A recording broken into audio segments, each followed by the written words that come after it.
Hindi amoy ng Noche Buena ang sumalubong kay Mara pagbaba niya ng hagdan. Hindi ang pinaghalong bango ng hamon at keso de bola na kanina pa niyang hinahanda. Ang sumalubong sa kanya ay ang nakakabinging katahimikan at sa ibabaw ng hapagkainan, sa gitna ng mga plato at kubyertos na maingat niyang inayos, ay may isang folder na kulay kape. Mukha itong maling-mali sa gitna ng masayang palamuti ng Pasko. Nakatayo sa magkabilang dulo ng mesa ang kanyang asawang si Marco at ang biyenan niyang si Doña Esmeralda. Ang mga mukha nila ay walang emosyon, parang mga estatwang yari sa malamig na bato. "Marco? Ma? Ano to?" tanong ni Mara, habang marahang hinahaplos ang kanyang tiyan na 7 buwan ng nagdadalang tao. Ngumiti siya, isang ngiting pilit na pinipigilan ng kaba na unti-unting gumagapang sa kanyang dibdib. "Sorpresa ba to para sa Pasko?" Hindi sumagot si Marco. Ang mga mata nito, na dati puno ng pagmamahal sa tuwing titingin sa kanya, ay malamig at malayo. Si Doña Esmeralda ang bumasag sa katahimikan. "Buksan mo." Utos nito, ang boses ay kasing talim ng hangin ng Disyembre. Dahan-dahang lumapit si Mara sa mesa. Nanginginig ang kanyang mga kamay nang abutin niya ang folder. Bawat hibla ng kanyang pagkatao ay sumisigaw na may mali. Pagbukas niya, mga papeles ang laman, mga legal na dokumento. Nilibot ng kanyang mga mata ang mga salitang hindi niya lubos maintindihan hanggang sa isang parirala ang tumalon at sumampal sa kanyang mukha. "Deed of absolute sale." Nanlamig ang kanyang mga kamay. Naramdaman niya ang marahang pagsipa ng sanggol sa kanyang sinapupunan na para bang nakikiramdam din ito sa panganib. Ano? Ano ang ibig sabihin nito?" Basag ang boses na tanong ni Mara. Ang mga mata ay nagpalipat-lipat mula sa papel patungo sa mukha ng kanyang asawa. Nakapangalan sa kanya ang lahat ng ari-arian na minana niya sa kanyang mga yumaong magulang.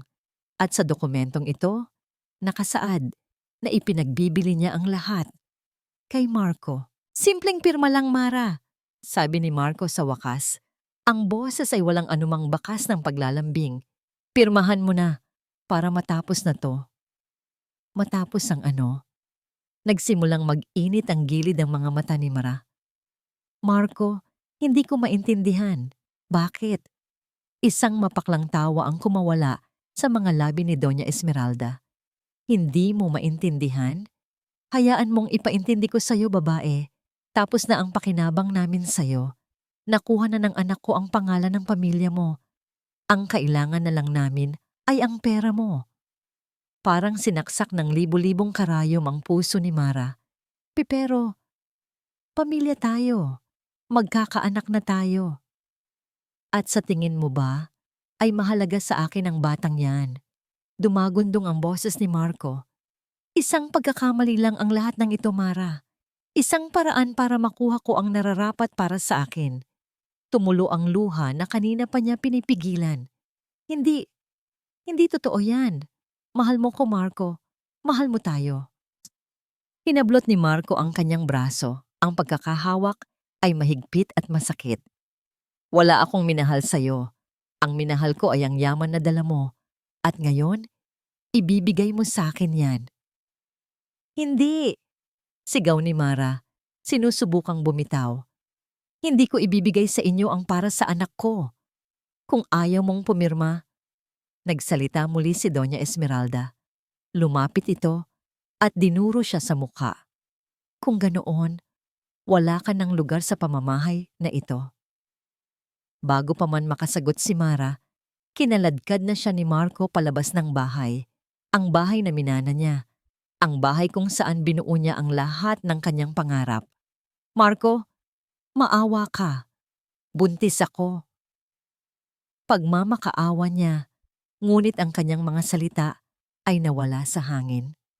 "Wala akong pakialam," sigaw ni Marco, at buong lakas siyang itinulak palabas ng pinto. Bumagsak si Mara sa mamasa-masang sahig ng kanilang tarangkahan. Kasabay ng kanyang pagbagsak ay ang pagbuhos ng malamig na ulan ng Pasko. Narinig niya ang malakas na pag-click ng lock ng pinto at pagkatapos ay ang tunog ng pagsasara ng malaking gate na bakal. Naiwan siya ng mag-isa sa dilim, basang-basa, nanginginig sa ginaw at sa sakit. Tumingala siya sa bahay. Ang mga ilaw sa bintana ay nagbibigay ng init. Isang paalala ng kaligayahang ilang sandali lang ay inagaw mula sa kanya. Mula sa loob, dinig niya ang mahinang tugtog ng isang awiting pamasko. Napayuko siya at niyakap ang kanyang tiyan. Ang mga patak ng ulan ay humalo sa kanyang mga luha. "Anak! Kapit ka lang, anak!" Bulong niya sa kawalan. Hindi tayo pababayaan ni Mama. Sinubukan niyang tumayo, ngunit ang kanyang mga binti ay tila nawalan ng lakas. Ang mundo ay nagsimulang umikot. Ang sakit sa kanyang puso ay napalitan ng sakit sa kanyang sinapupunan. Bago siya tuluyang lamunin ng dilim, kinapa niya ang kanyang bulsa. Naramdaman niya ang isang maliit na piraso ng papel na luma at lukot na. Isang business card na matagal na niyang nakalimutan. Ang tanging alaala na naiwan mula sa matalik na kaibigan ng kanyang yumaong kuya. Naramdaman niya ang pagbigat ng kanyang talukap. Ang huling namutawi sa kanyang isipan ay ang pangalang nakasulat doon. Isang pangalan na naging huling hibla ng kanyang pag-asa. Attorney Ramon Isidro. At pagkatapos, lahat ay naging itim. Ang Pasko para kay Ramon Isidro ay may tunog ng katahimikan. Hindi ang payapang katahimikan na nagbibigay ng ginhawa, kundi ang mabigat na katahimikan na puno ng mga alaalang hindi na maibabalik. Mula sa bintana ng kanyang penthouse office, tanaw niya ang makukulay na ilaw ng syudad.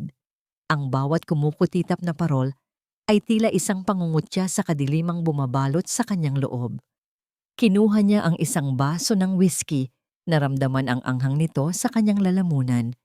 Sa kanyang mesa, sa tabi ng mga tambak na papeles ng kaso, ay may isang larawan. Dalawang binatang nakangiti, nakaakbay sa isa't isa. Siya at si David. Si David, ang matalik niyang kaibigan. Ang kuya ni Mara. 10 taon na. 10 Pasko na ang lumipas mula nang mawala si David sa isang car accident. At 10 taon na rin niyang sinisisi ang sarili. Dapat nandoon ako. Dapat hindi ko siya pinayagan magmaneho ng gabing iyon. "Pangako pare," bulong ni Ramon sa larawan. "Bantayan mo ang kapatid mo.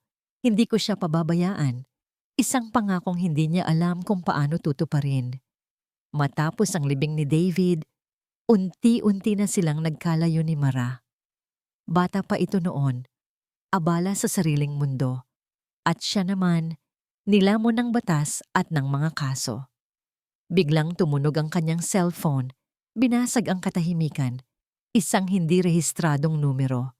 Sa ganitong oras ng gabi, "Isidro speaking," sagot niya. Ang boses ay profesional at walang emosyon. "Good evening, attorney. Mula po ito sa St. Luke's Medical Center. May pasyente po kami ritong dinala, isang buntis. Wala po siyang malay ng matagpuan at ang tanging nasa bulsa niya ay ang business card ninyo."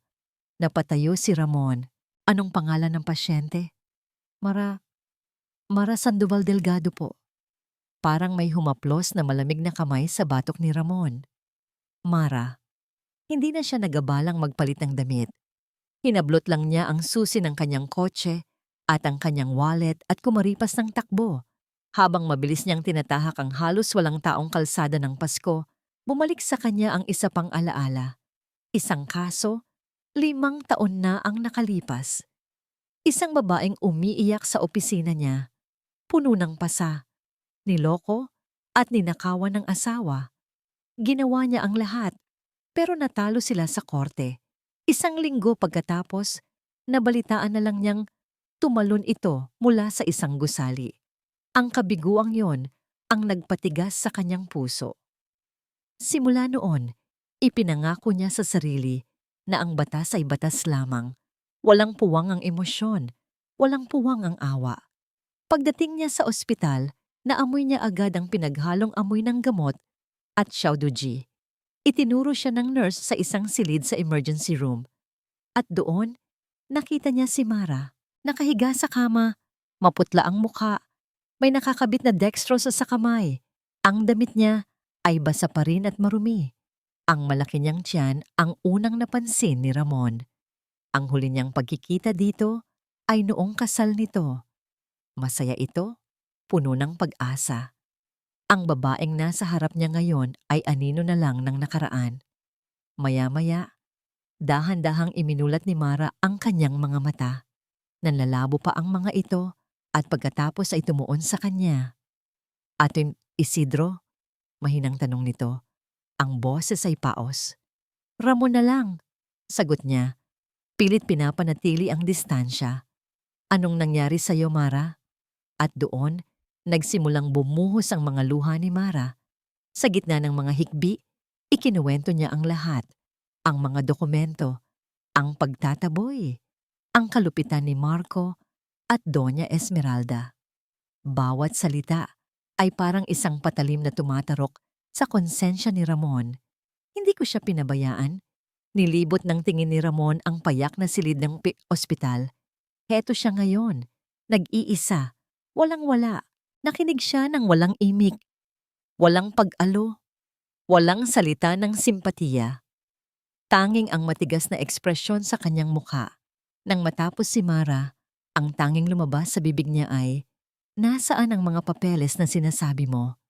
Hindi ko alam kung pinirmahan ko," sagot ni Mara, umiling-iling.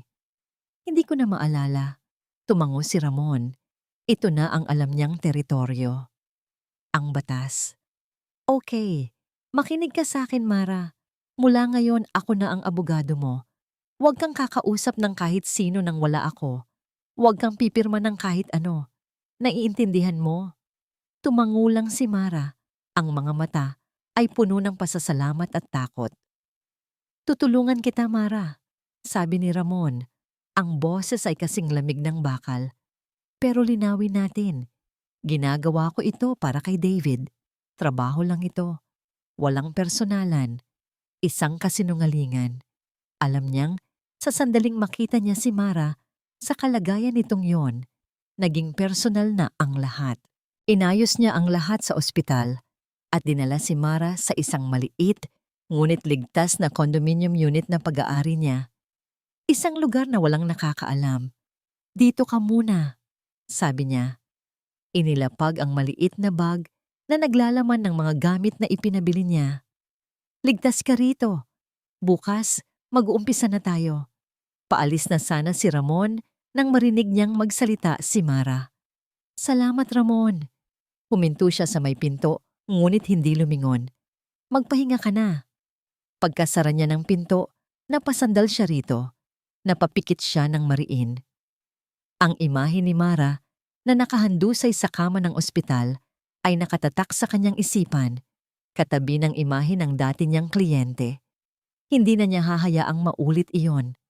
Kinuha niya ang kanyang cellphone at tinawagan ang kanyang legal team. "Cancel all my appointments for the week. May bago tayong kaso, Priority 1. Kinabukasan, isang opisyal na sulat mula sa Isidro Law Firm ang dumating sa mansyon ng mga delgado. Binasa ito ni Marco at pagkatapos ay tumawa. Inabot niya ito sa kanyang ina. Binasa ni Doña Esmeralda ang pangalan ng abogado. Kumunot ang noo niya. At pagkatapos, ay isang mapanghamak na ngiti ang sumilay sa kanyang mga labi.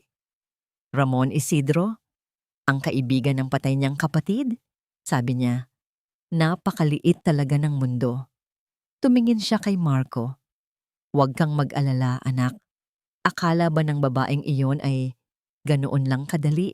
Ngayon pa lang magsisimula ang totoong impyerno para sa kanya." Sa loob ng sumunod na 2 araw, ang 4 na sulok ng condominium unit ay naging mundo ni Mara. Dito, sinubukan niyang buuin muli ang mga piraso ng kanyang winasak na buhay. Ang bawat umaga ay ginigising siya ng sikat ng araw na tumatama sa bintana. Isang paalala na may bagong araw, kahit na ang puso niya ay nababalot pa rin ng dilim ng gabi ng Pasko. Ibinuhos niya ang kanyang oras sa pag-aalaga sa sarili at sa sanggol sa kanyang sinapupunan. Nagbabasa siya ng mga libro tungkol sa pagiging ina, kinakausap ang kanyang tiyan, at ipinapangako rito ang isang mundong mas mabuti kaysa sa kasalukuyan nilang nararanasan. Ang bawat sipa ng sanggol ay nagsisilbing panggatong sa apoy ng kanyang determinasyon. Lalaban siya para sa kanila. Si Ramon ay palaging dumarating tuwing hapon. Dala niya ay pagkain at mga update tungkol sa kaso. Ang kanyang presensya ay laging formal at may distansya. Ang usapan nila ay laging tungkol sa batas, sa mga estratehiya, sa mga posibleng mangyari. Hindi sila nag-uusap tungkol sa nararamdaman niya o sa sakit na malinaw na nakaukit sa kanyang mukha. Nagsampa na kami ng temporary restraining order para hindi nila magalaw ang mga ari-arian mo, sabi ni Ramon isang hapon habang inilalapag ang mga dokumento sa mesa. Sa tingin mo, may pag-asa tayong manalo? Tanong ni Mara. Ang boses ay halos pabulunging.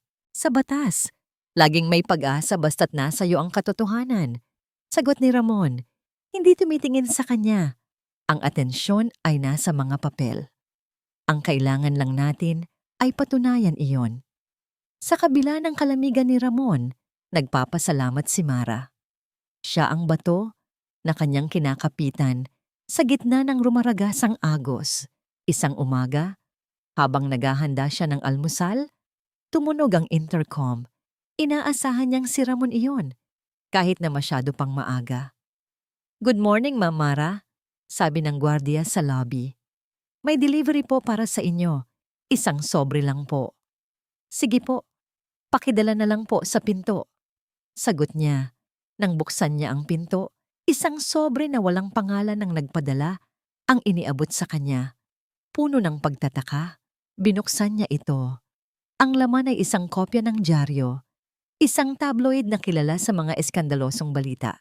At sa front page, nakita niya ang kanyang mukha. Isang litrato niya nakuha noong kasal niya, masaya at nakangiti. At sa ibabaw nito, isang malaking headline na tila dumurog sa kanyang pagkatao. Asawang gold digger, nagtaksil at nagplanong manlimas ng pera ng pamilya Delgado. Nabitawan ni Mara ang dyaryo. Ang mga salita ay lumabo sa harap ng kanyang mga mata. Parang sinasakal siya, hindi makahinga. Pinulot niya itong muli. Nanginginig ang mga kamay. Binasa niya ang artikulo. Isang kwentong puno ng kasinungalingan. Isinulat doon na siya ay may ibang lalaki, na nahuli siya ni Marco, at na ang pag-aaway nila tungkol sa pera ay dahil gusto niyang takasan ang kanyang kalaguyo gamit ang yaman ng mga Delgado. May mga pekeng testimonya pa mula sa mga malalapit na kaibigan na nagsasabing matagal na siyang nagrereklamo tungkol sa kanyang asawa. Bawat salita ay gawa-gawa.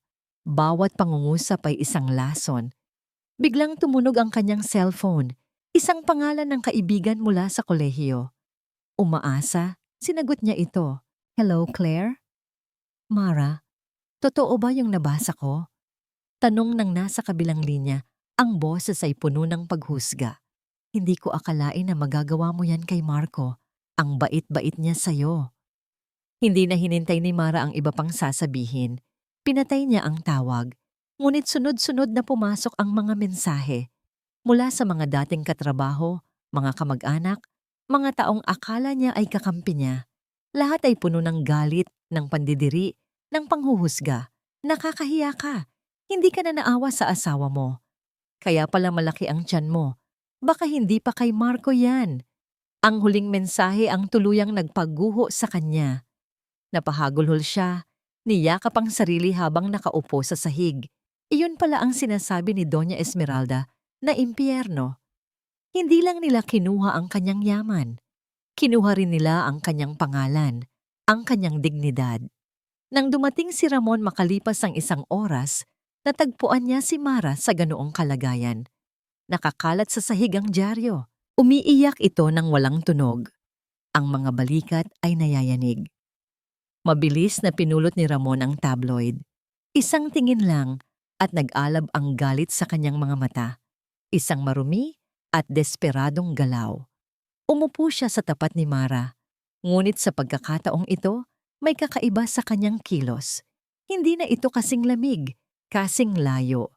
Dahan-dahan, inabot niya ang kanyang kamay at tinapik ang balikat nito. Mara, mahinahon niyang sabi, huwag mong hayaang talunin kanila sa ganitong paraan. Pero totoo na sa kanila, Ramon, sabi ni Mara sa pagitan ng mga hikbi. Wala nang naniniwala sa akin. Kinuha na nila ang lahat. Tumingin si Ramon sa mga mata ni Mara, mga matang puno ng sakit. Hindi pa nila nakukuha ang lahat. Mariin niyang sabi, nandito pa ako at nandyan pa ang anak mo.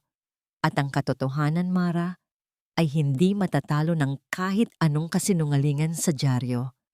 Unti-unting tumigil sa pag-iyak si Mara. Tumingin siya kay Ramon.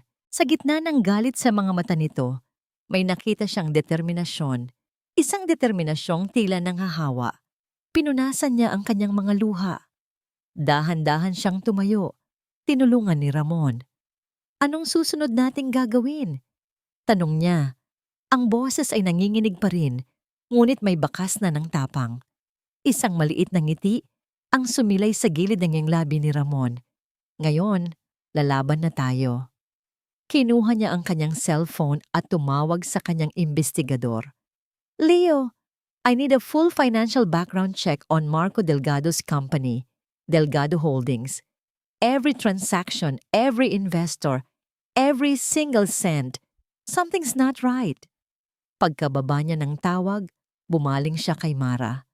Sa tingin ko, sabi ni Ramon, ang mga mata ay nakatutok sa kawalan na para bang may tinitingnang isang malaking puzzle. Hindi lang ito tungkol sa mga ari-arian mo. Ang conference room ng Isidro Law Firm ay naging isang war room. Ang malaking glassboard na dati pinagsusulatan ng mga corporate deals ay puno na ngayon ng mga diagram. Mga pangalan ng kumpanya na konektado sa isa't isa sa pamamagitan ng mga palaso. Mga numero na may malalaking tandang pananong sa tabi. At sa gitna ng lahat, ang pangalan, Delgado Holdings. 3 araw nang halos hindi natutulog si Ramon at ang kanyang pinagkakatiwalaang investigador na si Leo. Ang sahig ay puno ng mga baso ng kape at mga folder na naglalaman ng daan-daang pahina ng mga dokumento sa bangko at mga corporate filings. Boss, kumpirmado, sabi ni Leo. Itinuturo ang isang chart sa board. Classic Ponzi scheme. Ang pera mula sa mga bagong investor ang ginagamit pambayad sa mga luma para palabasin na kumikita ang kumpanya. Walang totoong investment. Isang malaking bulalang na malapit ng pumutok. Napahilot si Ramon sa kanyang sentido. Ang ibig sabihin nito, hindi lang ninakaw ni Marco ang mana ni Mara. Ginamit ni Marco ang pera ni Mara bilang paunang puhunan at pain para makapangloko ng mas marami pang tao. Ang pera ni Mara ang ginamit niyang pundasyon, bulong ni Ramon. Ang mga kamao ay nag-aapoy sa galit. At mukhang malaki na ang network niya, dagdag ni Leo. Pero mahirap mahanap ang mga biktima. Marami sa kanila ay nahihiyang lumantad. Alam ni Ramon na kailangan nila ng isang testimonya, isang taong handang magsalita. Pagkatapos ng ilang oras na paghahanap sa mga database, nakita nila ang isang pangalan. Si G. Edgar Reyes, isang retiradong guro na nag-invest ng kanyang buong retirement fund sa kumpanya ni Marco. Pinuntahan ni Ramon si G. Reyes sa isang maliit at sira-sirang apartment, malayo sa disenteng bahay na inilarawan sa record nito. Ang sumalubong sa kanya ay isang lalaking tila mas matanda pa sa kanyang edad. Ang mga balikat ay hukot sa bigat ng problema at ang mga mata ay walang buhay. Wala na, attorney. Lahat, sabi ni Mang Edgar, ang boses ay basag. Ang pinaghirapan ko sa loob ng 40 taon na walang parang bula. Sabi ni Mr. Delgado, sigurado raw ang kita. Para raw sa kinabukasan ng mga apo ko. Habang nakikinig si Ramon sa malungkot na kwento ng matanda, lalong tumitibay ang kanyang determinasyon. Hindi na lang ito para kay Mara, hindi na lang ito para kay David, Para na ito kay Mang Edgar at sa lahat ng mga taong pinangarap lang ang isang magandang kinabukasan, ngunit sinamantala ng kasakiman ni Marco. Tutulungan ko po kayo, Mang Edgar, sabi ni Ramon bago umalis. Isang pangako. Nang gabing iyon, naisip ni Ramon na baka may naiwang bakas ang kapatid ni Mara. Si David ay matalino at mapanuri. Kung mayroon mang unang nakapansin sa mga kalokohan ni Marco, siguradong si David iyon. Ginamit niya ang kanyang koneksyon para makakuha ng permiso na puntahan ang lumang bahay ni Mara. Ang bahay na ngayon ay okupado ni na Marco upang kunin ang ilang mga personal na gamit na naiwan. Sa ilalim ng maingat na pagbabantay ng isang court sheriff, pumasok siya sa silid ni David na matagal nang hindi nabubuksan. Amoy ng alikabok at mga lumang libro. Habang binubuksan niya ang mga drawer at aparador, bumabalik ang mga alaala ng kanilang pagkakaibigan. Sa ilalim ng kama, nakita niya ang isang lumang kahon ng sapatos. Puno ito ng mga lumang litrato, mga concert ticket, at iba pang alaala ng kabataan ni David. Halos isara na niya ito nang may mapansin siyang kakaiba sa ilalim. Isang maliit na itim na notebook. Binuklat niya ito. Ang bawat pahina ay puno ng sulat kamay ni David. Ngunit hindi ito mga salita. Ito ay mga numero, mga simbolo, at mga code na hindi maintindihan ni Ramon. Mga petsa, mga pangalan ng kumpanya, at mga halaga ng pera. Mukha itong listahan ng mga transaksyon. Habang inisiskan niya ang mga pahina, naramdaman niyang hawak niya ang isang susi. Isang bagay na mahalaga. Isang bagay na maaaring ikinamatay ni David. Biglang tumunog ang kanyang cellphone. Si Leo. "Boss," sabi ni Leo, ang boses ay apurado. "Nakuha ko na ang paunang listahan ng mga investor mula sa isang source sa loob. At, grabe, anong meron?" Tanong ni Ramon, habang ang mga mata ay nakatutok pa rin sa misteryosong notebook. "Marami, boss. Mga bigating pangalan. Pero may isa sa mga pinakamalaking nalugi. Ang pangalan niya ay talagang kapansin-pansin." "Sino?" tanong ni Ramon. Naramdaman niya ang pamilyar na kaba sa kanyang dibdib. Ang kaba na laging dumarating bago ang isang malaking revelasyon. "Hindi ka maniniwala, boss," sabi ni Leo. Huminga ito ng malalim. Ang pangalan sa listahan ay... Ang 4 na sulok ng condominium ay nagsisimula ng maging isang kulungan para kay Mara. Ang balita tungkol sa paninira sa kanya ay kumalat na parang apoy. Hindi na siya makalabas. Hindi na niya makausap ang sino man. Ang tanging koneksyon niya sa labas ng mundo ay si Ramon. Upang hindi tuluyang malunod sa kalungkutan, sinubukan niyang maging abala. Ngunit sa bawat sandali ng katahimikan, ang kanyang isip ay bumabalik sa nakaraan. Naalala niya ngayon ang mga maliliit na bagay na dati binaliwala niya. Ang mga biglaang business trips ni Marco.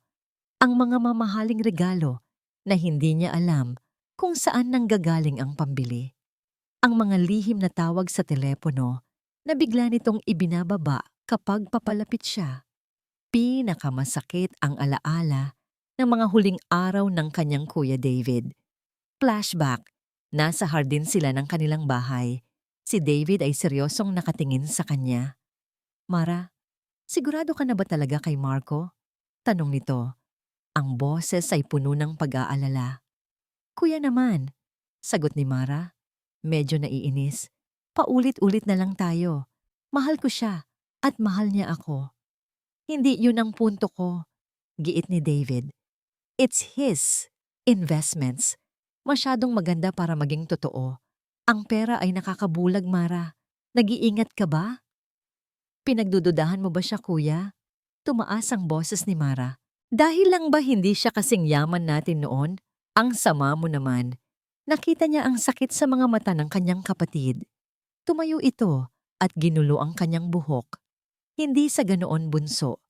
Gusto ko lang siguraduhin na hindi ka masasaktan. Pangako mo sa akin mag-iingat ka." Iyon na pala ang huli nilang pag-uusap. Pagkalipas ng 1 linggo, nabalitaan na lang niya ang aksidente. Ngayon, ang mga salitang yon ay parang mga multo na bumabalik at sumasampal sa kanya. Patawarin mo ako, kuya. Hindi ako nakinig. Samantala, si Ramon ay nasa opisina ng isang matandang propesor, isang eksperto sa cryptography. Hawak ng propesor ang notebook ni David, tinitingnan ito sa ilalim ng isang malaking magnifying glass. Interesante, sabi ng matanda. Ito ay isang kombinasyon ng basic substitution cipher at accounting codes. Ang nagsulat nito ay matalino. Sinusubukan niyang itago ang impormasyon sa paraang mauunawaan lang ng isang taong may alam sa pananalapi. Kaya niyo po bang i-decode? Tanong ni Ramon. Hindi maitago ang pananabik. Bigyan mo ako ng ilang araw, sagot ng propesor. Habang hinihintay ang resulta, hindi mapakali si Ramon. Ang notebook na yon ay nagbukas ng mga lumang sugat. Muli, naalala niya ang kaso ng babaeng kliyente niya noon, si Mrs. Sandoval. Flashback. Attorney, tulungan niyo po ako. Umiiyak na, sabi ni Mrs. Sandoval sa opisina niya. Ang mukha nito ay may mga pasa. Niloloko po ako ng asawa ko. Kinuha niya ang lahat ng ipon ko. Sabi niya, i-invest daw niya. Ngayon, wala na. Tinanggap ni Ramon ang kaso, puno ng kumpiyansa. Ngunit ang asawa ni Mrs. Sandoval ay tuso. Nagpakita ito ng mga pekeng dokumento. Kumuha ito ng mga bayarang testigo. Sa korte, ang salita niya laban sa salita ng asawa niya. At dahil walang matibay na ebidensya, natalo sila. Naalala ni Ramon ang huli niyang pag-uusap sa kliyente. Wala na po bang pag-asa, attorney? I'm sorry, Mrs. Sandoval. Ginawa ko ang lahat. Sagot niya noon, isang sagot na professional ngunit walang puso. Ngayon, ang mukha ni Mrs. Sandoval at ang mukha ni Mara ay naghahalo sa kanyang isipan. Hindi. Hindi niya hahayaang maulit ang kasaysayan. Nang gabing iyon, dinalhan niya ng pagkain si Mara. Naabutan niya itong nakatulala sa bintana. Kumain ka na, sabi niya.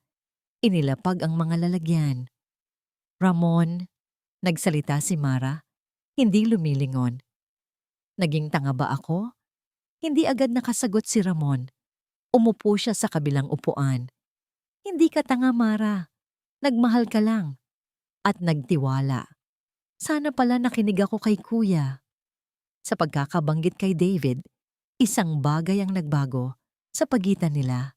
Hindi na sila abogado at kliyente. Dalawa silang taong may iisang pinaghuhugutan ng sakit. Ako rin, mahinang sabi ni Ramon. Sana pala mas binantayan ko siya. At ikaw? Sa unang pagkakataon, nakita ni Mara ang kalungkutan sa likod ng matigas na maskara ni Ramon. Nakita niya ang isang lalaking puno rin ng pagsisisi. Hindi mo kasalanan, sabi ni Mara. At sa pagsasabi niya niyon sa lalaki, parang sinasabi na rin niya iyon sa kanyang sarili. Nagpatuloy ang katahimikan, ngunit hindi na ito ang mabigat na katahimikan ng mga unang araw. Ito ay isang katahimikan na may pag-unawa, isang koneksyon na nabubuo mula sa kanilang pinagsamang pighati. Biglang tumunog ang cellphone ni Ramon. Ang cryptographer. Attorney Isidro, sabi ng professor sa kabilang linya. May resulta na ako. Hindi ko pa tapos lahat, pero may nabuo na akong paunang listahan. Ang notebook na ito, hindi lang ito tungkol sa mga numero. Listahan ito ng mga kumpanyang pantakip at ang mga pangalan ng biktima. Napatayo si Ramon. Ang puso ay kumakabog. Ipadala niyo sa akin ngayon din. Bumalik siya sa kanyang opisina. Ilang minuto lang, pumasok ang email. Binuksan niya ang attachment. Isang listahan ng mga pangalan. Binasa niya isa-isa. Habang papalapit siya sa dulo ng listahan, isang pamilyar na pangalan ang nagpatigil sa kanyang paghinga. Hindi. Hindi maaari. Kasabay nito ang boses ni Leo mula sa kanilang huling pag-uusap ay umalingaw-ngaw sa kanyang isipan. Ang pangalan sa listahan ay ang pangalan sa email At ang pangalan na alam ni Leo, iisa lang, isang pangalan na gumiba sa pader na matagal nang itinayo ni Ramon sa paligid ng kanyang puso. Ang pangalan ng kanyang ama, Isidro Antonio Sr. Ang pangalan sa screen ng computer ay parang isang branding iron na pumasok sa mga mata ni Ramon. Paulit-ulit niya itong binasa, umaasang sa susunod na pagbasa ay mag-iiba ito. Ngunit hindi. Isidro Antonio Sr. ang kanyang ama. Isang iglap, bumalik ang lahat. Ang alaala ng araw na yon, 3 taon na ang nakalipas. Ang tawag mula sa kanyang ina, humahagulgol. Ang pagdating niya sa kanilang bahay na puno ng mga pulis at ang katawan ng kanyang ama sa loob ng study room nito, walang buhay. Suicide, sabi ng mga investigador. Nalugi sa isang masamang investment. Hindi niya maintindihan noon. Ang kanyang ama ay isang matalino at maingat na negosyante. Paanong nangyari iyon? Sinubukan niyang mag-imbestiga, ngunit wala siyang makitang anumang bakas. Ang sabi lang ng kanyang ina, ayaw na niyang pag-usapan pa anak, masyadong masakit. Ngayon, lahat ay nagkaroon ng kahulugan. Ang biglaang pagkalugi, ang hiya, ang desperasyon. Ang lahat ng yon ay kagagawan ni Marco Delgado, ang lalaking kumuha sa kanyang matalik na kaibigan, ang lalaking sumira sa buhay ng kapatid nito, at ang lalaking pumatay sa kanyang ama. Isang malakas na dagundong ang umalingaw-ngaw sa kanyang opisina. Sinuntok niya ang pader na yari sa salamin, hindi ininda ang sakit na gumapang sa kanyang mga buko. Ang basag sa salamin ay tila sumasalamin sa basag na namumuo sa kanyang pagkatao.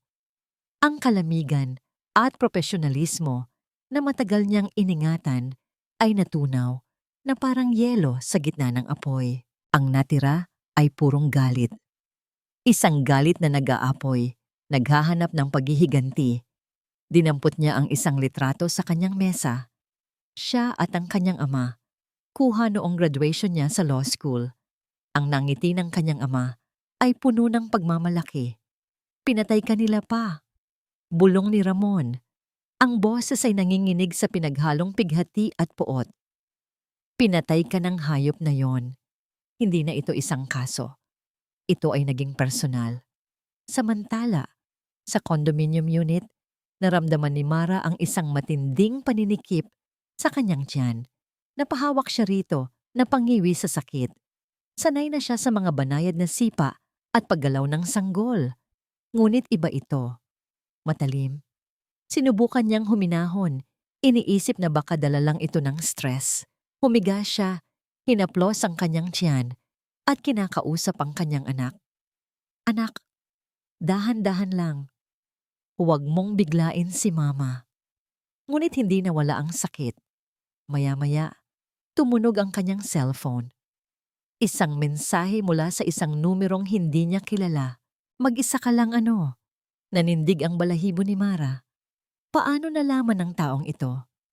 Tumingin siya sa paligid ng silid na para bang may nagmamasid sa kanya. Dumating ang isa pang mensahe. Ang tapang mo. Akala mo ba kaya mong kalabanin kami? Nanginginig ang kanyang mga daliri habang nagtatype siya ng sagot. Sino ka? Anong kailangan mo? Ang sagot ay mabilis na dumating. Gusto lang naming malaman kung hanggang saan ang tapang mo. Alam mo, ang pera, kayang kitain ulit. Ang bahay, kayang ipatayo.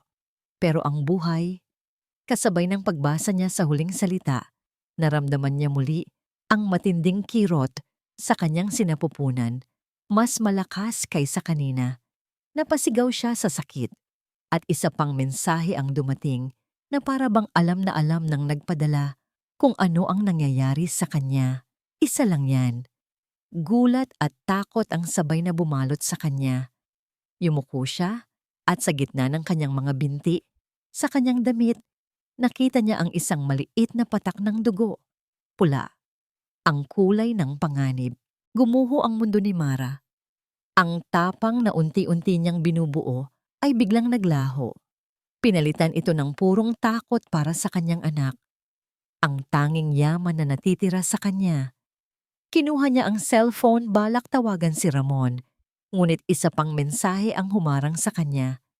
Isang larawan. Ang larawan ng gusali ng kondominium kung nasaan siya. Kuha mula sa kabilang kalsada.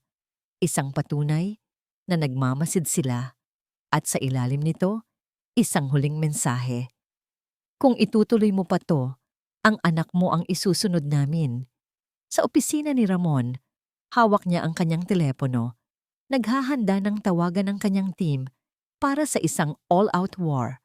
Handa na siyang gamitin ang lahat ng kanyang yaman, koneksyon, at kapangyarihan para durugin si Marco. Ngunit bago pa niya magawa iyon, tumawag si Mara. Ramon, sabi ni Mara sa kabilang linya, ang boses ay puno ng takot at pagmamakaawa, basag sa gitna ng mga hikbi. Ramon, ayoko na. Itigil na natin to. Napatigil si Ramon. Ang nag-aalab niyang galit ay biglang napalitan ng pag-aalala.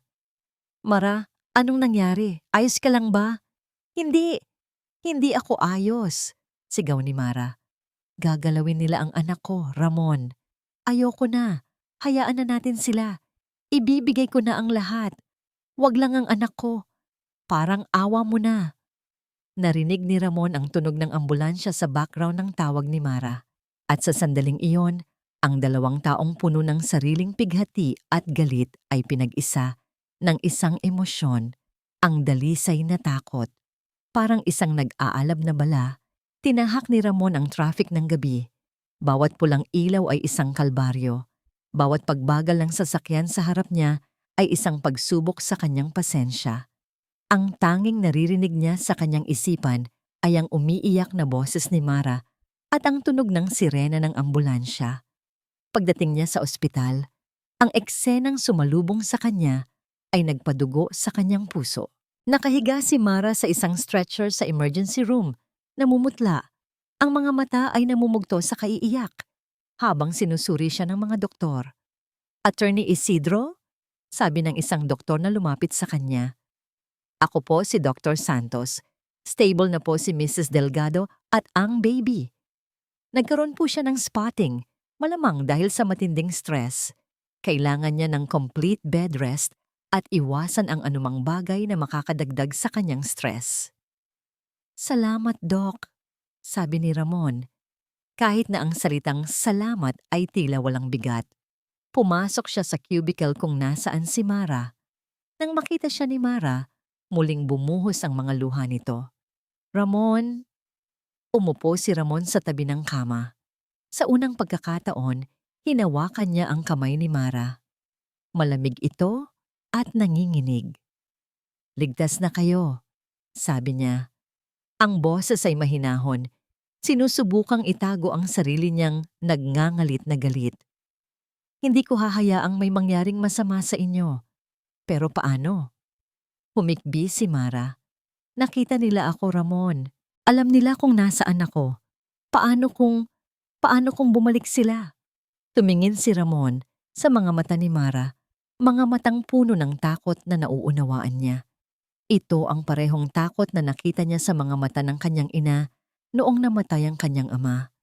Ang takot ng isang taong walang kalaban-laban. Hindi na nila magagawa yon, mariin niyang sabi.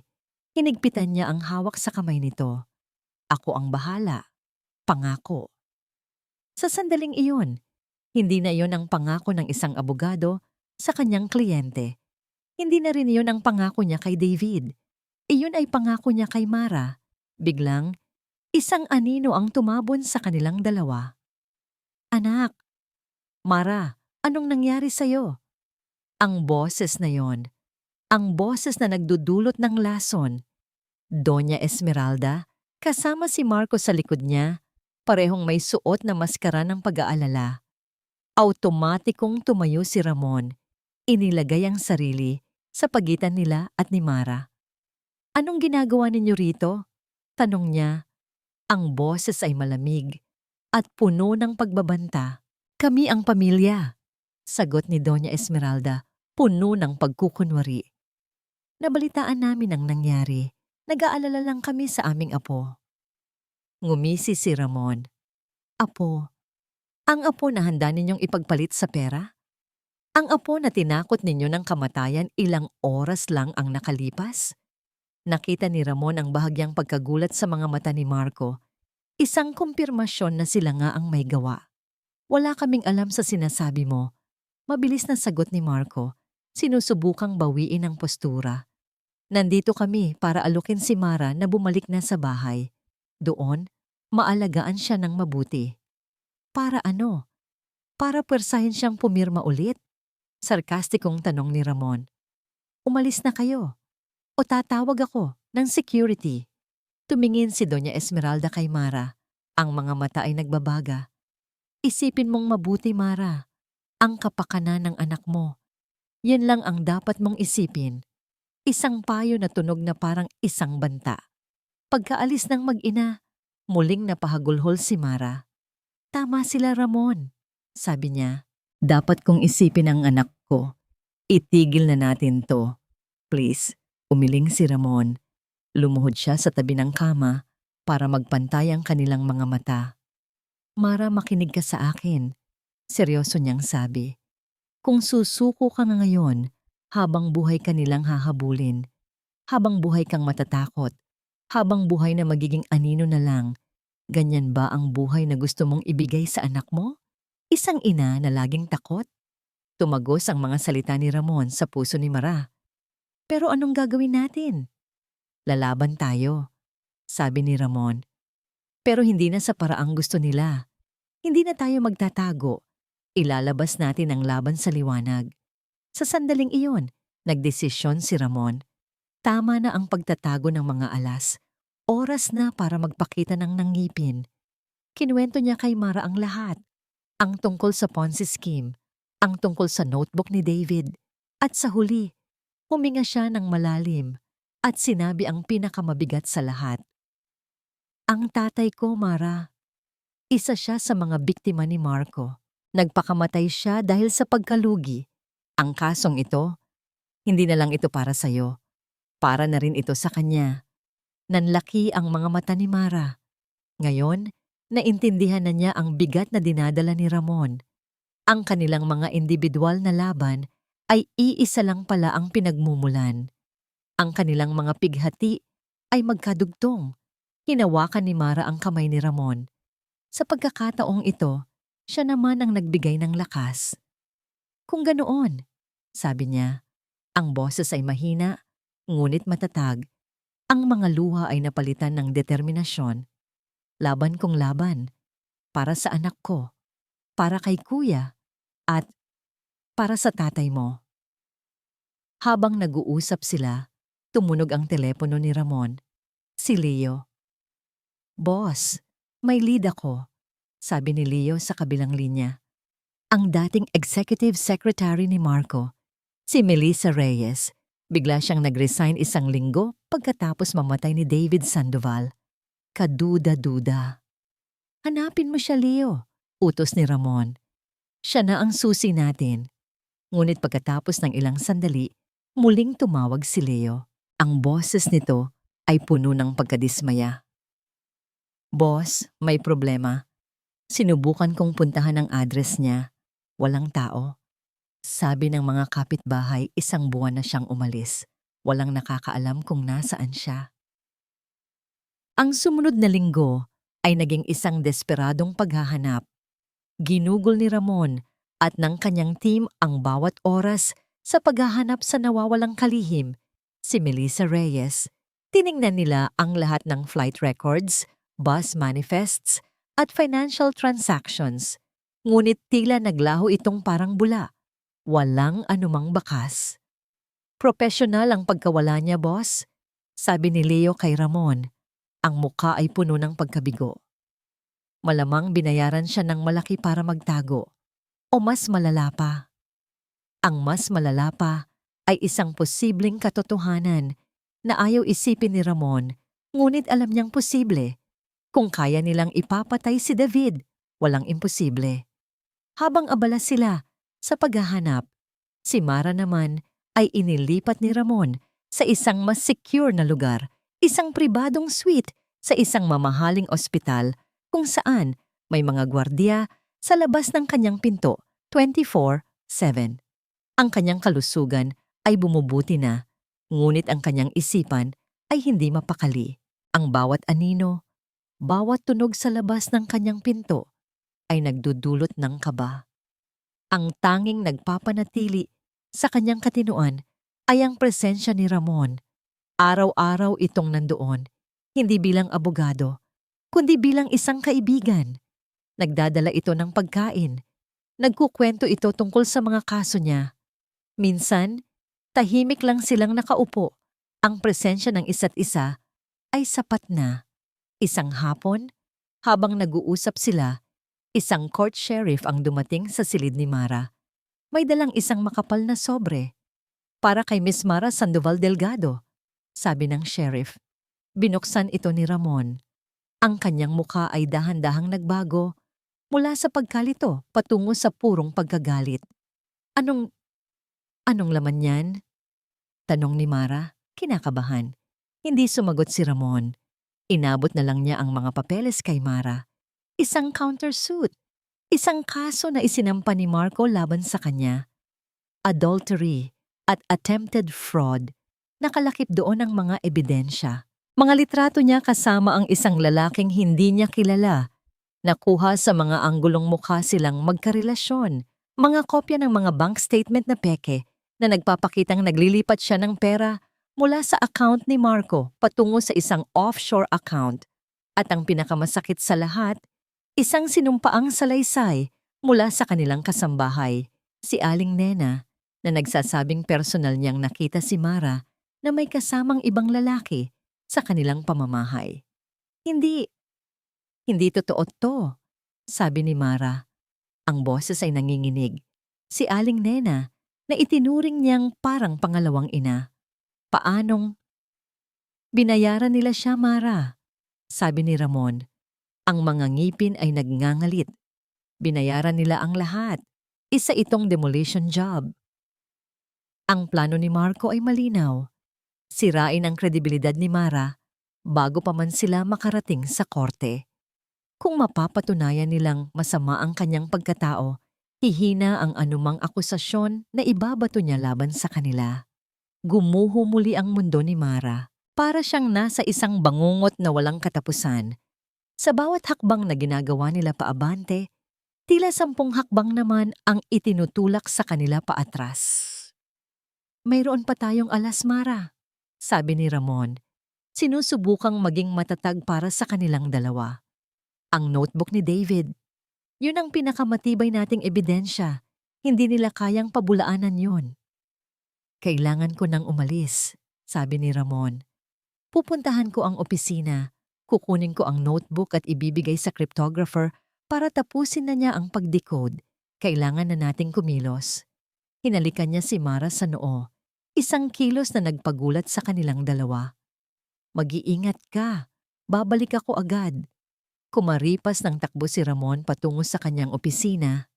Ang isip ay lumilipad. Kailangan niyang maunahan sina Marco. Pagdating niya sa kanyang law firm, tahimik na.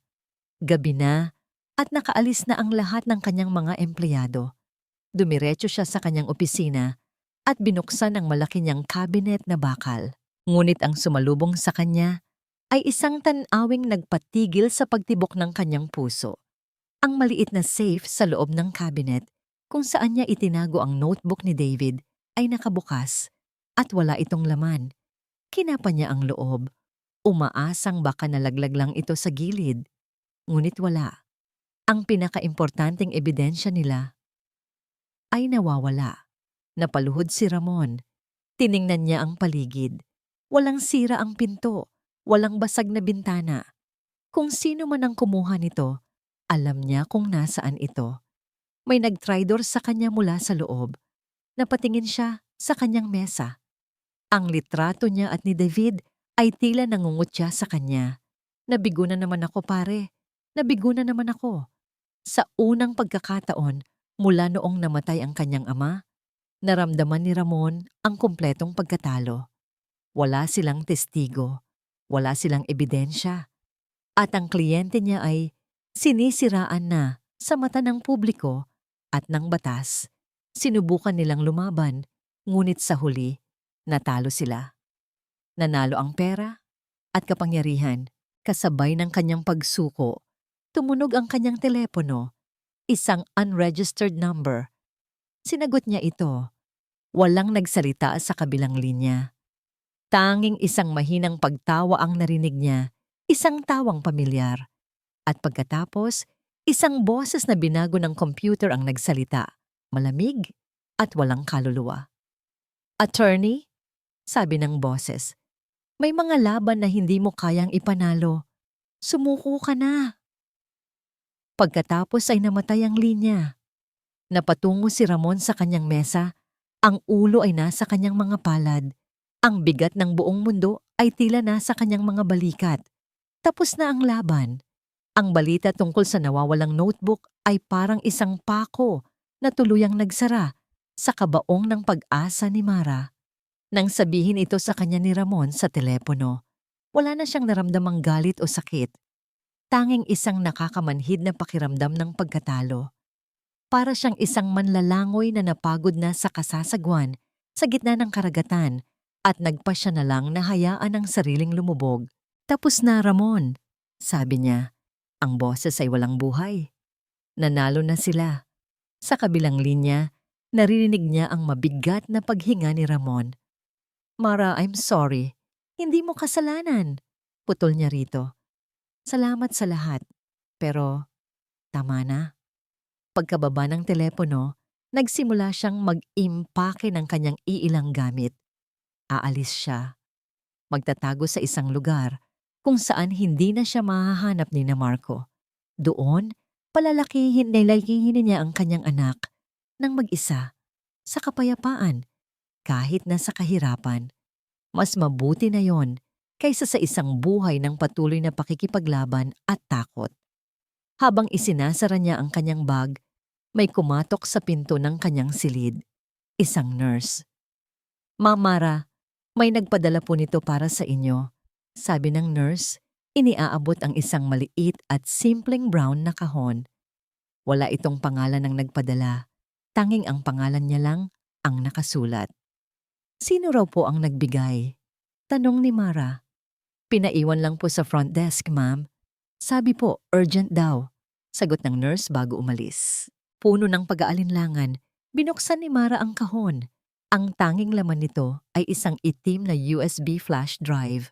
Walang sulat, walang anumang paliwanag. Naramdaman niya ang kaba. Maaring isa itong patibong, maaring isang virus. Ngunit sa puntong iyon, wala nang mas masama pang maaaring mangyari. Wala na siyang pakialam. Isinaksak niya ang USB sa laptop na ipinahiram ni Ramon. Isang video file lang ang laman. Ang pangalan ng file, "Para kay Mara." Nag-double-click siya. Ang lumabas sa screen ay isang mukha ng babaeng nasa mga 30. Ang mga mata ay puno ng takot, ngunit may determinasyon. Ang kanyang mukha ay pamilyar. Ito si Melissa, ang dating sekretarya ni Marco. Naka-record ang video sa isang madilim na silid, tila kuha mula sa webcam ng isang laptop. "Hi, Ma'am Mara." Nagsimula si Melissa. Ang boses ay nanginginig. "Kung napapanood niyo to, ibig sabihin, nangyari na ang kinatatakutan ko. Malamang, nakuha na nila ang notebook ni Sir David." Napahawak si Mara sa kanyang bibig. "Matagal na po akong kinokonsensya." Patuloy ni Melissa. "Nang mamatay si Sir David, alam ko na pong may mali. Bago siya namatay, kinausap niya ako. Sinabi niya sa akin na nag-iimbestiga siya sa mga transaksyon ni Sir Marco. Pinakiusapan niya akong mag-ingat at magtago ng kopya ng lahat ng dokumento. Natakot po ako, ma'am. Kaya pagkatapos ng aksidente, umalis na po ako. Binayaran po ako ni Sir Marco para manahimik at magtago." Humikbi si Melissa. "Pero hindi ko po kayang dalhin ito sa aking konsensya habang buhay, lalo na't nalaman kong buntis kayo. Hindi po ako kasing tapang ninyo para lumantad at tumestigo. Masyado po akong natatakot para sa pamilya ko. Pero ito lang po ang kaya kong gawin. Ikinasa ni Melissa ang isang folder na puno ng mga dokumento sa harap ng kamera. Bago po ako umalis, kinopya ko ang lahat. Ang bawat kontrata, bawat bank transfer, bawat pekeng report at kinuha niya ang isang itim na notebook, ang notebook ni David. Bago ko ito ibinigay sa kanila kapalit ng kaligtasan ko, in-scan ko po ang bawat pahina. Lahat po ng laman ng USB na yan, ma'am. Lahat ng ebidensya. Nanlalaki ang mga mata ni Mara habang pinapanood niya si Melissa na inililipat-lipat ang mga pahina ng notebook sa harap ng kamera. "Huwag po kayong susuko, ma'am," sabi ni Melissa. Ang luha ay tumutulo na sa kanyang mga pisngi. "Ilaban niyo po si Sir David. Ilaban niyo po ang anak ninyo." Pagkatapos noon, natapos ang video. Nakatulala si Mara sa blankong screen.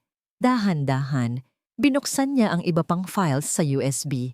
Nandoon nga, mga high-resolution na scan ng bawat pahina ng notebook, mga PDF files ng mga bank statement na nagpapatunay ng money laundering, mga spreadsheet na nagdedetalye ng Ponzi scheme, at may isa pa, isang audio file. Ang pangalan, "Usapan sa Opisina." Nanginginig ang kanyang daliri nang i-click niya ito. Isang recording.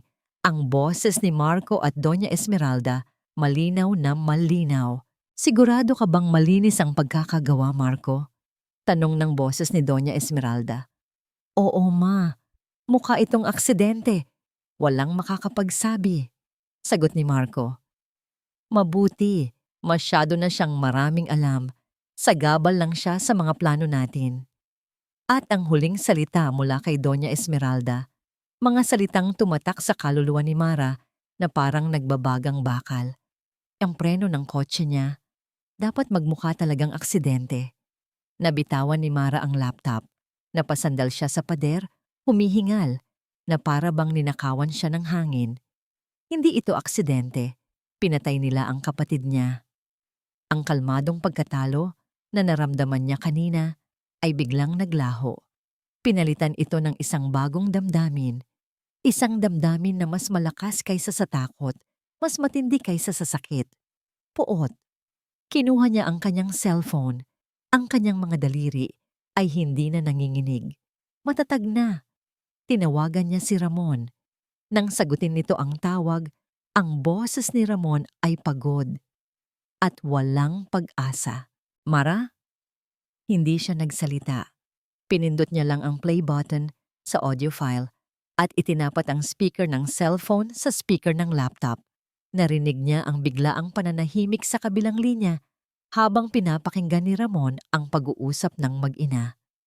Nang matapos ang recording, may ilang segundong katahimikan. Pagkatapos, nagsalita si Ramon. Ang boses niya ay hindi na boses ng isang taong talunan. Ito ay boses ng isang mandaragit na nakahanap ng kanyang biktima. Malamig, matalas, at puno ng pangako ng isang nalalapit na paghuhukom. "Nasaan ka?" tanong ni Ramon. "Nasa ospital pa rin," sagot ni Mara. Ang boses ay kasing tigas ng bakal. "Ramon? Huwag kang aalis dyan," putol ni Ramon. "Pupunta ako dyan. At pagkatapos, pupunta tayo sa korte." Nagbago na ang lahat. Hindi na ito simpleng kaso ng pandaraya. Hindi na ito simpleng kaso ng paninirang puri. Ito ay naging kaso ng pagpatay. At sa pagkakataong ito, hindi sila susuko. Hinding-hindi. Ang bulwagan ng korte ay malamig at tahimik. Isang stark na kaibahan sa nag-aalab na damdamin sa loob ng dibdib ni Mara. Nakaupo siya sa tabi ni Ramon. Ang kanyang likod ay tuwid. Ang kanyang mga mata ay nakapako sa kabilang panig ng silid. Doon nakaupo si Marco at si Doña Esmeralda na papaligiran ng isang pangkat ng mga mamahaling abogado. Ang kanilang mga mukha ay puno ng kumpiyansa, ng pagwawagi. Para sa kanila, ito ay isang formalidad na lang, isang huling hakbang para tuluyang makuha ang lahat at durugin siya. Hindi nila alam na ang mesang pinaglalabanan ay nagbago na. Nagsimula ang paglilitis sa kasong isinampa nila laban kay Mara. Isa-isang ipiniresinta ng abogado ni Marco, si Attorney De Villa, ang kanilang mga ebidensya, ang mga pekeng litrato, ang mga pekeng bank statement, at ang kanilang star witness, si Aling Nena. Umakyat sa witness stand, si Aling Nena, hindi makatingin ng diretso kay Mara. Sa ilalim ng pagtatanong ni Attorney De Villa, ikinuwento niya ang mga kasinungalingan na ipinakabisado sa kanya, na nakita niyang may ibang lalaking ipinapasok si Mara sa bahay, na narinig niyang may kausap ito sa telepono tungkol sa pagkuha ng pera. Bawat salita ay parang isang sampal sa mukha ni Mara, ngunit hindi siya kumibo. Ang tanging nagpapakalma sa kanya ay ang presensya ni Ramon sa kanyang tabi, matatag at hindi natitinag. Nang matapos si Attorney De Villa, tumayo si Ramon para sa cross-examination. Aling Nena, nagsimula si Ramon. Ang boses ay mahinahon ngunit may bigat. Gaano na po kayo katagal nagsisilbi sa pamilya Sandoval? Mula pa po noong bata si Mara, sagot ni Aling Nena. Nanginginig ang boses. Kung ganoon, itinuturing niyo na rin po siyang parang tunay na anak? Oo po, sir. Isang anak na minahal at inalagaan ninyo. Patuloy ni Ramon. Kaya't nakapagtataka, hindi po ba, na ang isang ina ay bigla na lang maniniwala sa pinakamasamang bagay tungkol sa kanyang anak nang walang matibay na dahilan?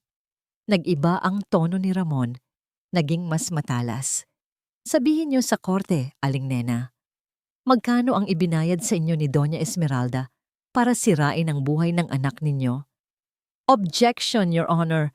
Badgering the witness, sigaw ni Attorney De Villa. Sustained, sabi ng hukom. Ngunit huli na. Ang tanong ay naitanim na. Nakita ng lahat sa korte ang biglaang pamumutla at pagkatulala ni Aling Nena. Ang kanyang testimonya ay nabahiran na ng duda. Bumalik si Ramon sa kanyang upuan. Tapos na ako sa saksing ito, Your Honor. Sunod-sunod na binasag ni Ramon ang bawat ebidensyang ipinresinta ng kabilang panig.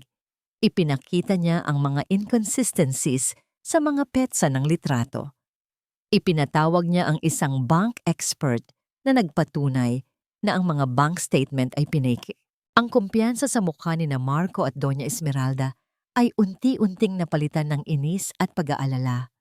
Nang matapos ang kanilang panig, oras na para ipresenta ni Ramon ang kanilang kaso. Your Honor, nagsimula si Ramon, tumayo sa gitna ng korte. Ang kasong ito ay hindi tungkol sa adultery o fraud. Ang kasong ito ay tungkol sa kasakiman, panlilinlang at pagpatay. Isang bulungan ang kumalat sa buong courtroom, maging ang hukom ay napakunot ang noo. Si Attorney De Villa ay tumayo para mag-object, ngunit pinigilan siya ng hukom. Ipagpatuloy mo, Attorney Isidro. Ikinuwento ni Ramon ang lahat. Ang pagpapatalsik kay Mara sa sarili nitong pamamahay. Ang Ponzi scheme na bumiktima sa daan-daang tao kasama na ang kanyang sariling ama. At pagkatapos, ipinakita niya ang kanyang unang ebidensya. Ipinipresenta ko sa korte ang isang digital copy ng personal na notebook ng yumaong si David Sandoval, sabi ni Ramon, habang ang mga scan ng bawat pahina ay ipinapakita sa malaking screen sa harap ng korte. Isang notebook na naglalaman ng detalyadong talaan ng bawat ilegal na transaksyon ng kumpanya ni Mr. Marco Delgado. Nanlaki ang mga mata ni Marco. Napatingin siya sa kanyang ina na kasing putla na ng papel. Akala nila na wala na nila ang ebidensyang yon. Objection! Sigaw ni Attorney De Villa. This is a fabrication. Saan nanggaling ang ebidensyang yan? Mula sa isang taong mas piniling manahimik dahil sa takot, ngunit hindi na kinaya ng kanyang konsensya. Sagot ni Ramon. Ngunit hindi lang yan ang ibinigay niya sa amin. Tumingin si Ramon ng diretso sa mga mata ni Doña Esmeralda. Ang kanyang tingin ay malamig at puno ng paghihiganti. Your Honor, nais po naming iparinig sa korte ang isang audio recording, isang pag-uusap sa pagitan ng akusadong si Marco Delgado at ng kanyang ina, Si Doña Esmeralda Delgado, nakuha ilang araw bago ang aksidenteng ikinamatay ni David Sandoval. Hinudyatan ni Ramon ang kanyang assistant. Isang click at isang nakakabinging katahimikan ang bumalot sa korte. At pagkatapos, isang boses ang umalingaw-ngaw mula sa mga speaker. Ang boses ni Doña Esmeralda. Sigurado ka bang malinis ang pagkakagawa, Marco? Nag-iba ang hangin sa loob ng korte. Ang lahat ng mga mata ay napako sa mag-inang Delgado. Nagpatuloy ang recording.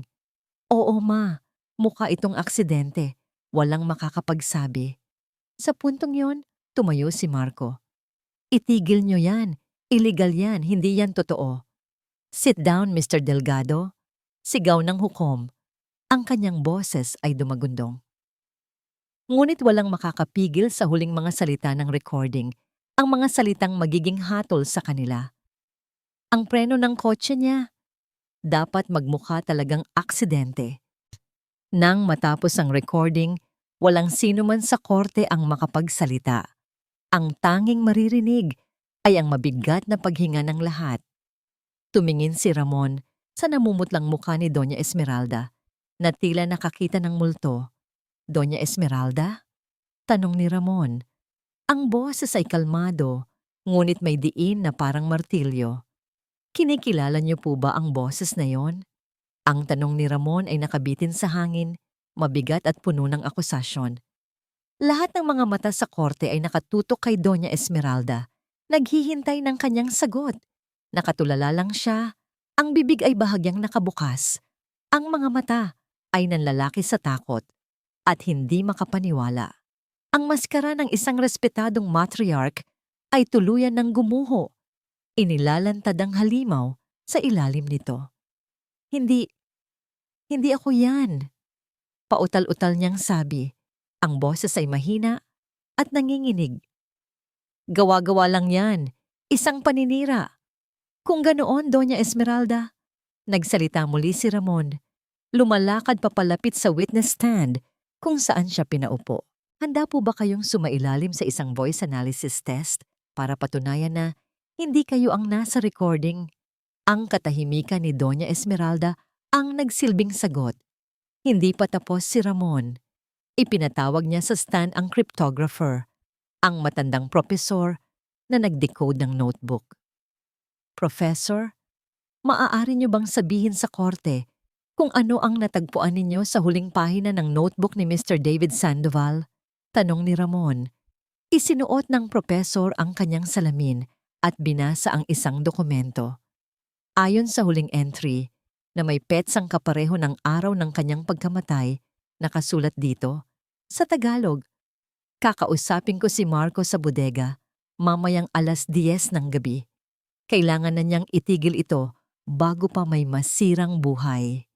Isang kolektibong paghinga ng pagkagulat ang narinig sa buong korte. Iyon ang huling piraso ng puzzle, ang motibo. Nagbanta si David na ibubunyag ang lahat, kaya't kailangan siyang patahimikin. Walang katotohanan yan.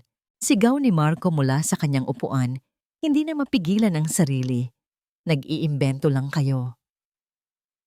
Mr. Delgado, isa pang sigaw at ipapakontempt kita. Babala ng hukom. Ngunit ang atensyon ni Ramon ay na kay Doña Esmeralda pa rin.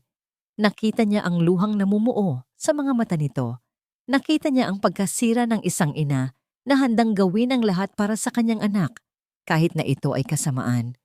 At doon, nakita ni Ramon ang kanyang huling atake. Doña Esmeralda? Sabi ni Ramon. Ang boses niya ay biglang naging malumanay, puno ng kunwaring awa. Naiintindihan ko po. Bilang isang ina, gagawin ninyo ang lahat para protektahan ang inyong anak. Kahit na alam ninyong nagkamali siya, tama po ba? Tumingin si Doña Esmeralda kay Marco. Nakita niya ang takot sa mga mata ng kanyang anak. Ang anak na kanyang inilagay sa pedestal. Ang anak na kanyang sinamba. Gagawin ninyo ang lahat para hindi siya mapahamak. Patuloy ni Ramon. Kaya't marahil, ideya niyo ang lahat ng ito? Kayo ang nag-utos kay Marco na lokohin si Mara. Kayo ang utak ng Ponzi scheme. At marahil, kayo lang ang may kasalanan sa pagkamatay ni David Sandoval. Hindi! Ang sigaw ay hindi nagmula kay Marco. Nagmula ito kay Doña Esmeralda. Tumayo siya, nanginginig ang buong katawan. Ang mga daliri ay nakaturo kay Ramon. Hindi mo isisisi sa anak ko ang kasalanan ko. At doon, sa gitna ng korte, sa harap ng hukom at ng lahat ng tao, bumuhos ang lahat ng kanyang itinatagong katotohanan. Oo, ako nga ang nasa recording. Pag-amin niya, ang boses ay puno ng pighati at galit. Ako ang nagplano ng lahat dahil ang anak ko ay nararapat sa yaman na mayroon ng pamilya ninyo. Tumingin siya kay Mara. Nararapat sa kanya ang lahat. At si David, isang sagabal, isang bubuyog na paikot-ikot at nagbabantang manuklaw. Kaya't kailangan siyang alisin. Sinubukan siyang patahimikin ni Attorney De Villa, ngunit huli na ang lahat. Tuloy-tuloy si Doña Esmeralda na para bang isang dam na sumabog. Ginawa ko ang lahat para sa kanya, para sa anak ko. Humagulgol siya. Ako ang may kasalanan ng lahat. Ako lang. Huwag ninyong idamay ang anak ko. Isang desperadong pagtatangka ng isang ina na akuin ang lahat ng sala para iligtas ang kanyang anak. Ngunit ang kanyang pag-amin ay lalo lang nagdiin sa kanilang dalawa. Kinumpirma nito ang authenticity ng recording. Kinumpirma nito ang sabwatan. Tumingin si Marcos sa kanyang ina, hindi na may pagmamahal, kundi may sukdulan na galit. Sa isang iglap, ang babaeng sumira sa kanyang buhay ay hindi na si Mara, kundi ang sarili niyang ina. Napaupo si Doña Esmeralda. Ang lakas ay tuluyan nang nawala. Umiiyak na lang nang walang tigil. Tumayo si Ramon. Tumingin siya sa hukom. Your Honor, the prosecution rests. Hindi na kailangan ng mahabang deliberasyon. Ang ebidensya ay hindi matitinag. Ang pag-amin ay malinaw. Hinampas ng hukom ang kanyang gavel. Ang tunog ay umalingaw-ngaw sa buong silid, isang tunog ng pagtatapos. Sa kasong isinampal laban kay Mrs. Mara Sandoval Delgado, ang korte ay nagpapasiyang siya ay not guilty. Sa kabilang banda, dahil sa mga ebidensyang iprinisinta at sa pag-amin na naganap sa korteng ito, inuutusan ko ang agarang pag-aresto kina Mr. Marco Delgado at Doña Esmeralda Delgado para sa mga kasong syndicated estafa, conspiracy to commit murder at murder. Bumagsak ang mundo ng mag-inang Delgado. Habang papalapit ang mga pulis para pusasan sila, ang tanging nagawa ni Marco ay tumitig kay Mara. Ang kanyang mga mata ay hindi na puno ng galit, kundi ng isang bagay na mas malala. Ang malamig na katotohanan ng kanyang pagkatalo. Nakatayo si Mara, pinapanood ang lahat. Naramdaman niya ang paggaan ng kanyang dibdib na para bang isang malaking bato ang inalis mula rito. Tumingin siya kay Ramon at ngumiti sila sa isa't isa. Isang ngiti ng tagumpay, ng kaluwagan, at ng katarungan. Tapos na. Sa wakas, tapos na. Ngunit habang iniisip niya iyon, isang matinding kirot ang biglang gumuhit sa kanyang sinapupunan. Mas malakas kaysa sa alinman sa mga naramdaman niya noon. Napahawak siya sa kanyang tiyan. Ang kanyang mukha ay biglang namutla. Napansin ito ni Ramon. Mara, anong problema? Tumingin si Mara sa kanya. Ang mga mata ay nanlalaki sa pinaghalong sakit at gulat. Humigpit ang kanyang paghinga. Ramon, sabi niya, ang boses ay halos pabulong. Oras na yata. Ang mga puting pader ng korte ay napalitan ng mga puting pader ng ospital. Ang tunog ng gavel ng hukom ay napalitan ng mga utos ng doktor at ng malakas na tibok ng puso ni Mara. Sa gitna ng sakit at kaguluhan, ang tanging nanatiling konstante ay ang presensya ni Ramon sa kanyang tabi. Hawak ang kanyang kamay, hindi bumibitaw. Kaya mo yan, Mara. Bulong nito. Ang boses ay puno ng pag-aalala at paghanga. You're the strongest person I know. Humugot si Mara ng lakas mula sa mga salitang yon. Ang lahat ng kanyang pinagdaanan, ang pagtataksil, ang sakit, ang takot, ang pakikipaglaban, lahat ay humantong sa sandaling ito. Isinubo niya ang lahat ng kanyang natitirang lakas at sa isang huling sigaw, isang bagong buhay ang umalingaw-ngaw sa delivery room. Isang malakas na iyak ng sanggol. Ang pinakamagandang musika na narinig niya sa buong buhay niya. "It's a boy," sabi ng doktor, habang inilalapag sa kanyang dibdib ang maliit at umiiyak na nilalang. Nang sandaling iyon, lahat ng sakit ay nawala. Lahat ng pait ay naglaho.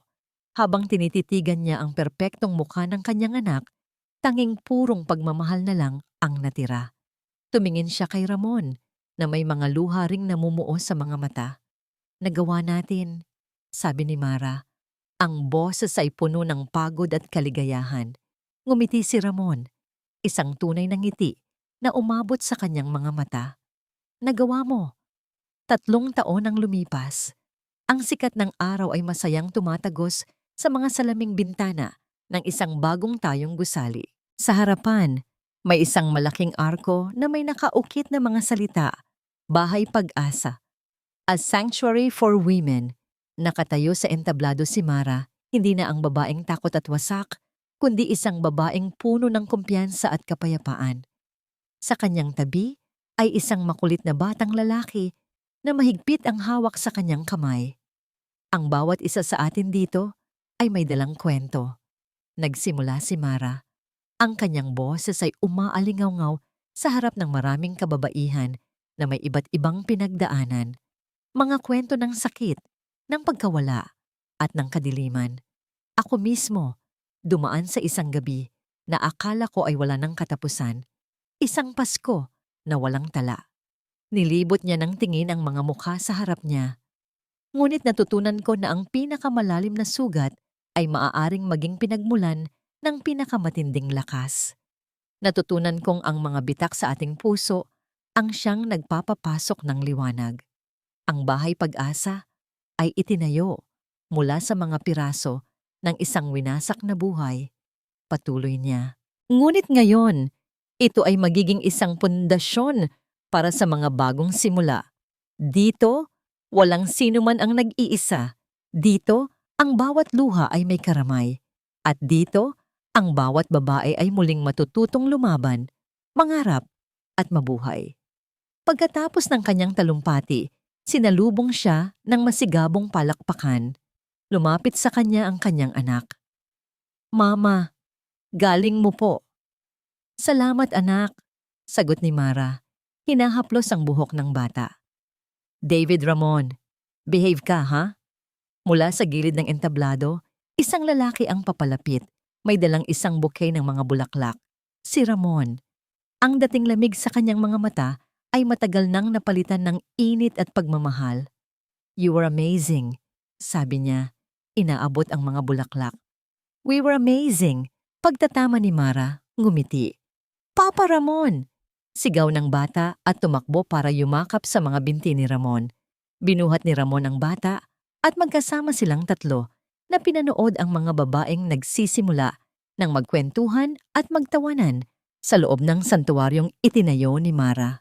Ang dating mansyon ng kadiliman ay giniba at pinalitan ng isang tahanan ng pag-asa. Gamit ang perang matagumpay niyang nabawi, sina Marco at Doña Esmeralda ay nananatili sa bilangguan, pinagdurusahan ang habambuhay na sentensya. Sila ay naging isang malayong alaala na lang, isang madilim na kabanata na nagsilbing daan para sa isang mas maliwanag na bukas. "Naisip ko si Kuya kanina," sabi ni Mara. Isinasandal ang kanyang ulo sa balikat ni Ramon. "Ako rin," sagot ni Ramon. At sigurado ako kung nasaan man siya ngayon, nakangiti siya. Hinalikan ni Ramon si Mara sa noo. Tupad na ang pangako ko sa kanya. Tumingala si Mara kay Ramon. Ang kanyang mga mata ay nagniningning. "You did more than that," sabi niya. "Hindi mo lang ako binantayan. Tinulungan mo akong mahanap muli ang sarili ko. At binigyan mo kami ng bagong pamilya." Magkahawak kamay silang 3, pinanood ang paglubog ng araw. Ang mahabang gabi ay natapos na. Ang Paskong walang tala ay napalitan na ng habambuhay na liwanag ng pag-asa pag-ibig, at isang bagong simula. Ang kanilang kwento ay hindi na tungkol sa paghihiganti. Ito ay naging isang kwento ng paghilom,